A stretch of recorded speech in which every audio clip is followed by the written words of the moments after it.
Երրորդ ուժ, այս տերմինը հասարակության մեջ մտավ վերջին տարիներին։ Բոլորը սկսեցին ստեղծել երրորդ ուժի սեփական կերպարը։ Մեկի համար դա սուպերհերոս է, որը պիտի գա ու աշխարհը փրկի չար ուժերից, մյուսի համար էլ մեր օրերի Ռոբին Հուդը, որը պիտի գա հարուստների ունեցվածքը վերցնի ու տա աղքատներին։ Բայց երկու տարբերակում էլ նա, ինչպես ասում են, ոչ նախկին է, ոչ էլ ներկա։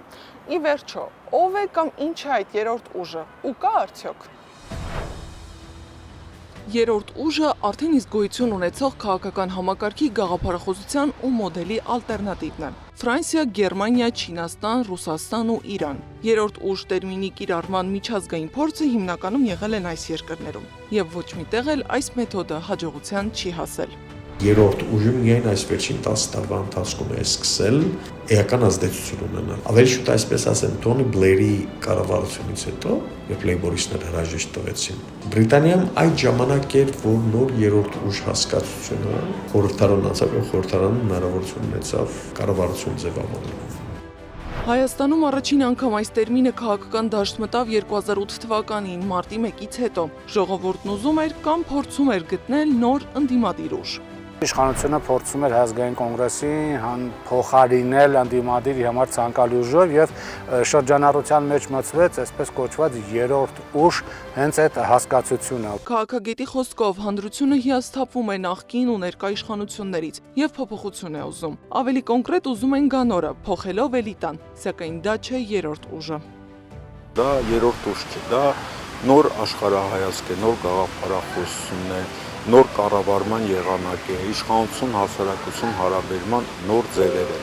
Այս խոսույթը կրկին հայաստանյան օրակարգ մտավ 2020 թվականի պատերազմից հետո, երբ գործող իշխանությունը մեղմ ասած ցավոտ փողզիչումներով շարժեց ժողովրդի դժգոհությունը։ Մարդիկ դուրս եկան փողոց ու կրկին ծագեց դարի հարցը. ով պետք է լինի կամ ավելի ճիշտ ով իրավունք ունի առաջնորդել ժողովրդին։ 2018 թվականից հետո էլ մտավ այդ, բայց քիչ էր օգտագործում, հիմնականում սկսեց էլի 20 թվականից հետո, այդ կապիտուլյացիայից հետո եւ վերջի տարիներն է բավական էլի օգտագործում, ասեմ, քանի որ ինքը արհեստական է, ցանկացած մարդ, ով դրա մասին խոսում է, հասարակական գործիչ եւ այլն, ինքը դրա տակ փորձում է տեսնել իր համար ցանկալի երևույթը։ Քաղաքագետի խոսքով, եթե Հայաստանում այդ երրորդ ուժը իր գաղափարախոսությունը պիտի կառուցի այն PR ակցիայի շրջանակում, թե ոչ նախկին է, ոչ էլ ներկա, ապա հաջողության չի հասնելու։ Սոցիալական որևէ բազա չունեցող ուժերն են հիմնականում, ինչու որովհետև Հայաստանի գաղափարախոսական դաշտը վաղուց լցված է, համալրված է։ Այս տերմինը հիմնականում դաշտում խաղացողների համար դառնում է գործիք հասարակությանը մանիպուլացնելու, ապա կողմնորոշելու համար։ Ըստ քաղաքագետի, նա ով գալիս է ու ներկայանում է երրորդ ուժ, պետք է կատարի հստակ աշխատանք։ Ներկայացնեն թեզերը եւ այն ծրագրերը, որը ինքը առաջարկում է Հայաստանի հանրությանը եւ հավակնում է իշխանությանը։ Եթե դա չի արվում, ասում են, ես երրորդ ուժ եմ, ես ինչ-որ նոր բան եմ, դա շատ ծիծաղալի է, դա մանիպուլյացիա է եւ դա նույնիսկ մանկամտություն է։ Երրորդ ուժի հավակնորդը նաև քաղաքական օբյեկտիվ ու կառուցվածքային լուրջ հարցերի պիտի կարողանա պատասխանել։ Գաղափարախոսություն, կազմակերպական տաղանդ, ռեսուրսներ եւ միջազգային աջակցության առկայություն։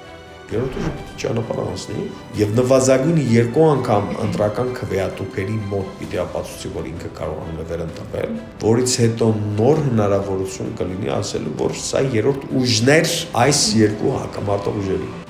Իսկ մինչև հասարակությունը կուլ է գնում այդ մանիպուլյացիաներին, սկսում է գոյություն չունեցող մարդկանց փնտրել օդում, ջրում ու ցամաքում, գործող իշխանության պատճառած վնասների հետևանքներն ավելի ցավոտ են լինում, իսկ զիջումները միակողմանի ու մի ամբողջ երկրի ողնաշար կոտրող։ Գառնի Մթաֆյան, Գառնիկ Նահապետյան, Էդիկ Մալաքյան, ABC Media։